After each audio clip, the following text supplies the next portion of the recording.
Sometimes it seems to me that the software industry has looked at the illegal drugs trade and cribbed a few lessons from the way they conduct their business. Give them a taste for free, get them hooked, and then when they become dependent upon your product, start charging them and don't stop charging until you've bled them dry. Here's the walkthrough. Step 1.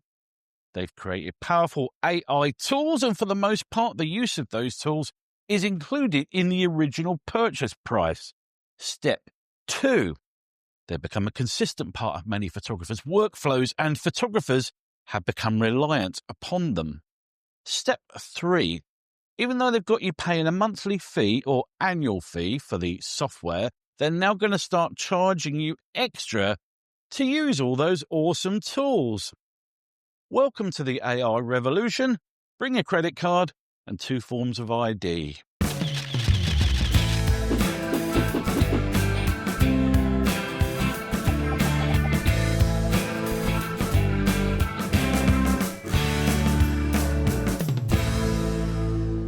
As always, it's Adobe leading the charge on this one, but they are not alone, and I strongly believe they're innovating where other companies will happily follow, because history shows us that this is the case.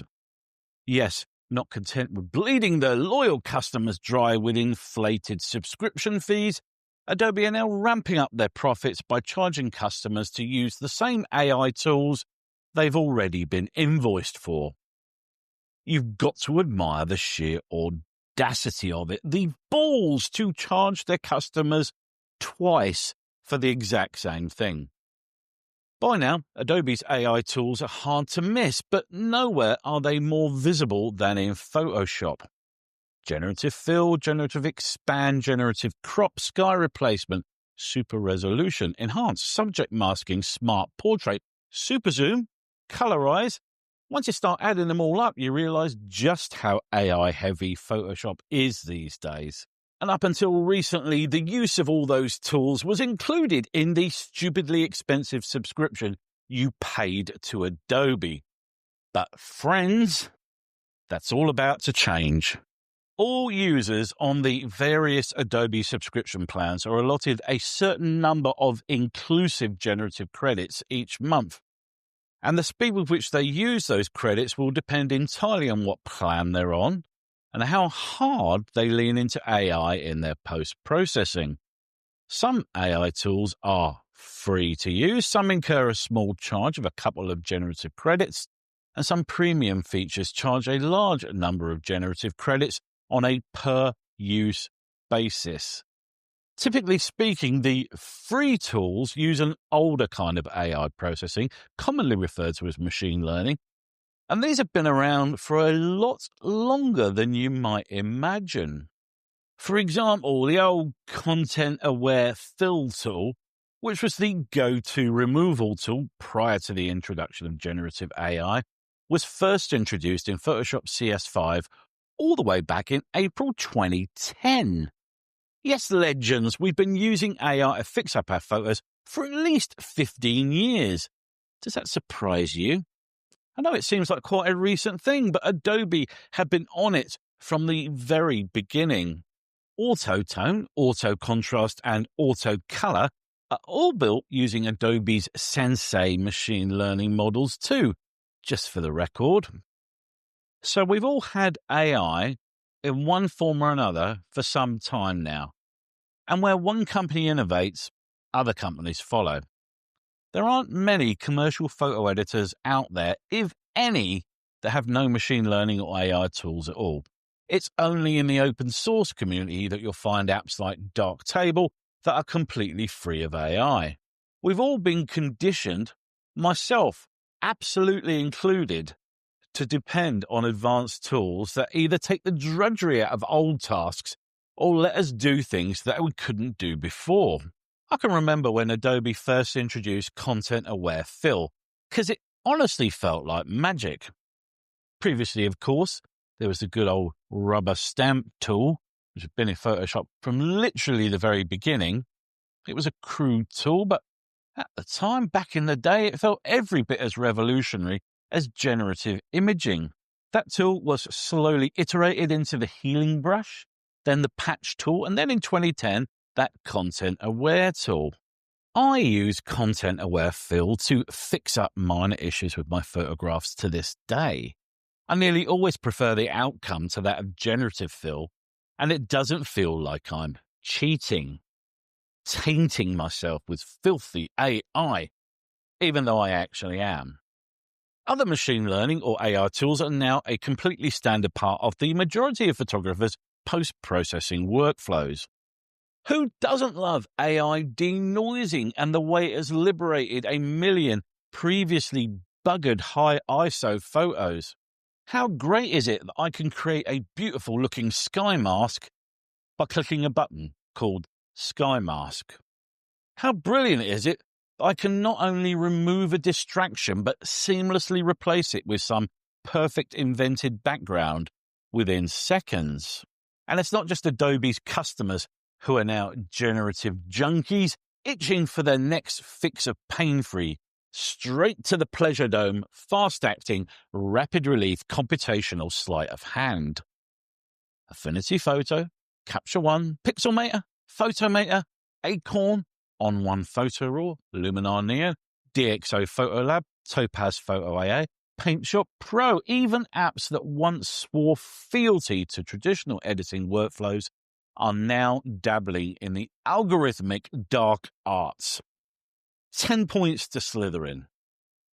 The moderately good news is that at this stage, many of the aforementioned apps are not charging you twice to use their AI features. That's often because they're using either open source off-the-shelf pre-built models or they're leveraging tools that are already built into the operating system. Any developer can download a model from somewhere like Hugging Face or TensorFlow Hub and add segmentation, which is AI selection, upscaling, denoising, or in-painting to their app. Or on a Mac, for instance, they can use Core ML. But there's no guarantee that the free tier in any of those apps will stay free forever, even if the developer's using open source models that cost them nothing. Perhaps the future of post-processing lies entirely online. After all, some companies have bypassed the desktop app model completely and made AI the USP in their service.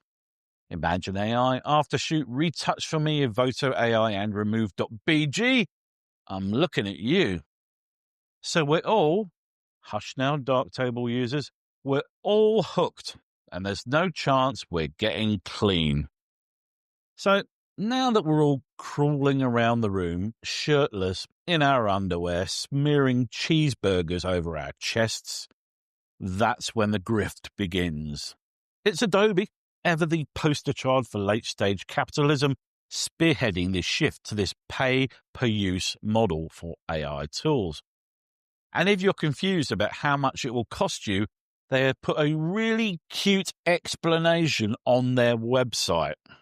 Generative credits are like tokens at an arcade, so while a pinball machine might use one token, the adventure game that uses a virtual reality headset might use multiple tokens. This is how standard and premium generative features work. Standard features. Our pinball machines use fewer generative credits since they use less power, while complex premium features like virtual reality games use more. Yes, really. That's how the marketing geniuses at Adobe chose to explain it. But hold on. I noticed a telltale M dash in that text, and the whole thing sounds very AI, so I'm guessing that actually that's how an Adobe intern got ChatGPT to explain generative credits. Stay classy, Adobe. Now, up until earlier this year, anyone with an Adobe subscription had a set number of generative credits attached to their account, and that number never went down. Well, since June 13th, in the year of our Lord 2025, when you use certain tools in Photoshop, that number's gonna start going down, and you could quite easily run out of bundled credits and have to buy more. At the moment, tools like AI Remove in Photoshop don't use any credits. But what Adobe call standard AI tools use 1 credit per generation. Generative Fill is one of the tools in question, and every time you use it, you'll be eating into your allowance. At this stage, there are no premium AI tools in Photoshop. They're restricted to Premiere Pro, but you can guarantee that things are not going to stay that way, given what we know about Adobe's mercenary attitude to its customers. You can also guarantee that the number of generative credits allotted to each account's monthly subscription will inevitably suffer from shrinkflation over the years. Figure you'll just bank the credits you didn't use and carry them over into next month? Think again. There's no rollover of generative credits in the Adobe plans. The other company currently going all in on lucrative generative credits is, of course, TopazLabs, the once innovative developer that brought AI post-processing to the masses in the first place and is now the poster child for the enshittification of software. TopazLabs software has suffered badly from overpromising and underdelivering in recent years, but they're all in on AI and they have made generative credits a core part of recent updates. Running generative AI features locally in Photo AI 4 is a staggeringly slow process, and customers are helpfully pointed in the direction of the cloud-based renders, which take a fraction of the time, but cost an arm and a leg. Mark my words, charging extra for the use of generative tools is going to become a normalized business practice over the next couple of years. Remember when Adobe moved to a subscription model? One of the first companies in the world to do so, and there was this massive outcry. Didn't really hurt their profit margins, did it? And where Adobe lead, pretty much everyone followed. These days, even companies that don't offer explicit subscription licensing models limit updates to their lifetime licenses for about a year after purchase or whenever they roll out a big new point release.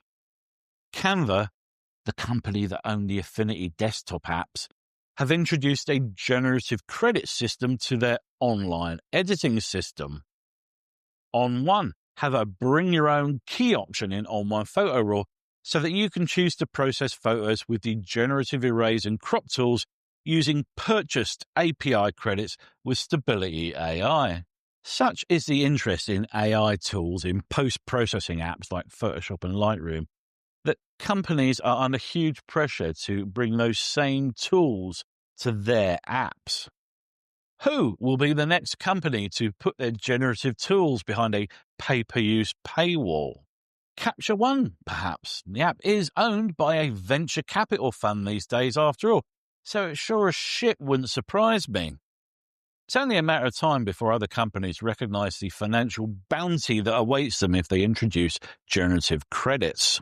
So there's the grift, laid bare. It just takes 3 steps, and guess what? We're already on step 3. I have no doubt whatsoever that Adobe will slowly but surely turn generative credits into a dependable little revenue stream, perhaps in the hopes of supplementing their stock photography business, which must surely be in the shitter.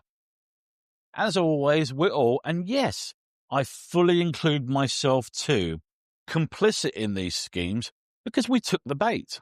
We tried the tools, we liked the tools, we made the tools part of our workflow, and now the tools at Adobe are going to make us pay. There is no going back. You can't exactly tell photographers to go cold turkey when generative fill saves them hours upon hours of tedious clone stamping, or when AI denoise makes impossible shots possible. Today, it's generative credits. Tomorrow, it'll be premium AI tiers, subscription add-ons, and usage caps on basic tools. We've slowly transitioned from a single purchase marketplace to a subscription economy. The creative software industry has found their golden goose. We'll all grumble, threaten to switch to alternatives that will probably adopt the same model somewhere down the line, and we'll ultimately keep paying because what choice do we have? The house always wins. And in this casino, creativity is the currency. And that's what will do us for this look at the future of software and generative AI. Are you stocking up on your generative credits, or would you sooner go back to Microsoft Paint? Do let me know in the comment section below. If you enjoyed this video, please do give it a like. And if you got value from it, consider subscribing to my channel for more photo, video, and drone-related content from me. Till the next time, guys. Ta-ta.